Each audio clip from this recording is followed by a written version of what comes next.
అమ్మ మన ఊరు ఆగమవుతుందో ఆగమవుతుందో, గోకారం చెరువుల్లో మునిగిపోతుందో. మా ఏ పురుషం మన ఎక్కడ ఏమో అప్పుడు మల్లన్న సాగర్ గురించి పాటలు పాడిండు. ఇప్పుడు మా ఎర్రవేలి సంబంధించిన తండావాసుల గురించి, ఎర్రవేలి గ్రామం గురించి పాటలు పాడుతున్న సందర్భం వచ్చని చెప్పడానికి మేము హైదరాబాద్ గడ్డపల్లి నుంచి మేము విజ్ఞప్తి చేస్తున్నాము. మా నాగేంద్రనాథ్ రెడ్డి గారు వెళ్ళిపోయారు. నీళ్ళ కోసం కొట్టినటువంటి ఒకే ఒక వీరుడు నాగేంద్రనాథ్ రెడ్డి గారు. ఇది వాస్తవం. పాలమూరులో ఉన్నటువంటి 14 మంది ప్రజాప్రతినిధులు అందరూ పదవుల కోసం నోరు మూసుకొని ప్రశ్నించలేకపోతున్నారు. చివరికి మన యొక్క ముఖ్యమంత్రి గారు కూడా ప్రశ్నించలేకపోతున్నారు. నల్లగొండ సంబంధించి అక్కడ ఒక ఇద్దరు వ్యక్తులు, కోమటిరెడ్డి వెంకరెడ్డి గాని ఉత్తమ్ కుమార్ రెడ్డి, ఇద్దరు వ్యక్తులు కాంట్రాక్టర్ల కోసానికి మా యొక్క పాలమూరు జిల్లా రైతాంగాన్ని మొత్తం పొట్టలు పెట్టుకొని వాళ్ళని ముంచేసి ఆ ప్రాంతం కోసానికి నీళ్ళు తీసుకోవడానికి ప్రయత్నం కొనసాగిస్తున్నారు. మీకు నీళ్ళే కావాలంటే మా నాగార్జున సాగర్ ఉంది, మీకు నీళ్ళే కావాలంటే మా శ్రీశైలం ఉన్నది, మీకు నీళ్ళే కావాలంటే బస్వాపురం నుంచి తీసుకుపోవచ్చు. ఎందుకు పాలమూరు ప్రజల యొక్క వీళ్ళ రైతాంగాన్ని యొక్క పొట్ట కొడతారు? మేము అప్పుడు వాడుతుండేది ఆ నల్లగొండ ప్రాజెక్టు అక్కడ కట్టినప్పుడు ఆంధ్ర ప్రాంత వాసులు మోసం చేసి మా నీళ్ళు తీసుకుపోతుందని చెప్పన్నాం. అని నందికొండల గుట్టల నడు మా తల్లి కృష్ణకు కట్టగట్టితే లక్షలాది తెలంగాణ పల్లెలు కృష్ణా నదిలో కృష్ణాపడము.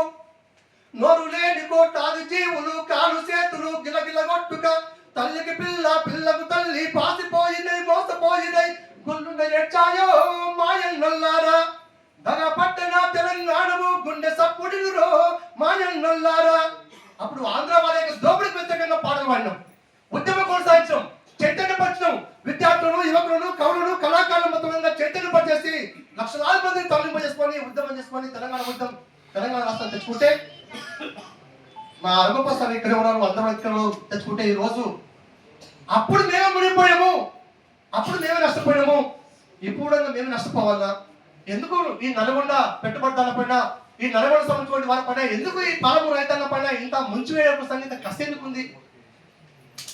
మా పాలమూరు జిల్లాకు సంబంధించిన ప్రజాప్రతినిధులారా మీకు ఒక విజ్ఞప్తి చేస్తున్నాము.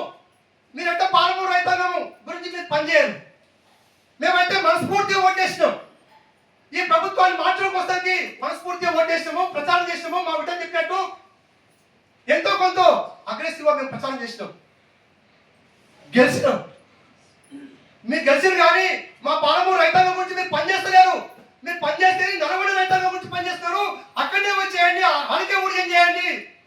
మా పాలమూరు రైతుల యొక్క పొట్టగొట్టండి. ఇక్కడ ఇప్పటికైనా మించిపోయింది లేదు. మా అనసూయమ్మ గారు మాట్లాడిండు, దమ్ముంటే ఎవరో నామినేషన్ వేయండి, తలకాయలు చేస్తామని చెప్పాను ఆ రోజు. అంటే ఆమె మాట చూసి నేను స్ఫూర్తి ఉంది ఆ రోజు. ఎల్లమ్మ గారు దమ్ముంటే నామినేషన్ వేయండి, తలకాయలు చేస్తామని చెప్పారు. ఒక్కరు నామినేషన్ వేయలేదు.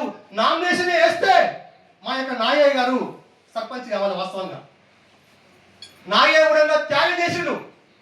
నాకు పదవి కాదు, నాకు కావాల్సింది పదవుల కోసానికి పాలమూరు సంబంధించిన ప్రజాప్రతినిధులు పదవులు నోరు మూసుకుంటున్నారు.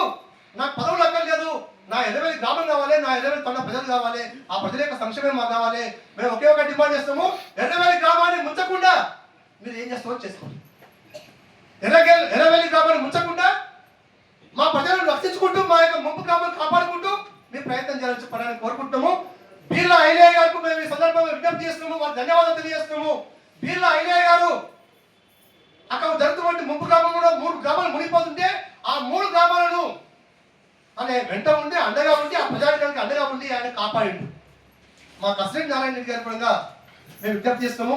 మీరు కూడా ఎర్రవేలి గ్రామాన్ని, ఎర్రవేలి తండాలను కాపాడవలసిందిగా విజ్ఞప్తి చేసుకుంటూ ఈ రోజు హైదరాబాద్ గడ్డపైన పాలమూరు సంబంధించి ఎర్రవేలి రైతాంగం యొక్క కోసం కల్పించినటువంటి అవకాశం కల్పించినటువంటి అధ్యయన వేదిక సభ్యులకు అందరూ కూడా పేరు పేరున హృదయపూర్వక ధన్యవాదాలు.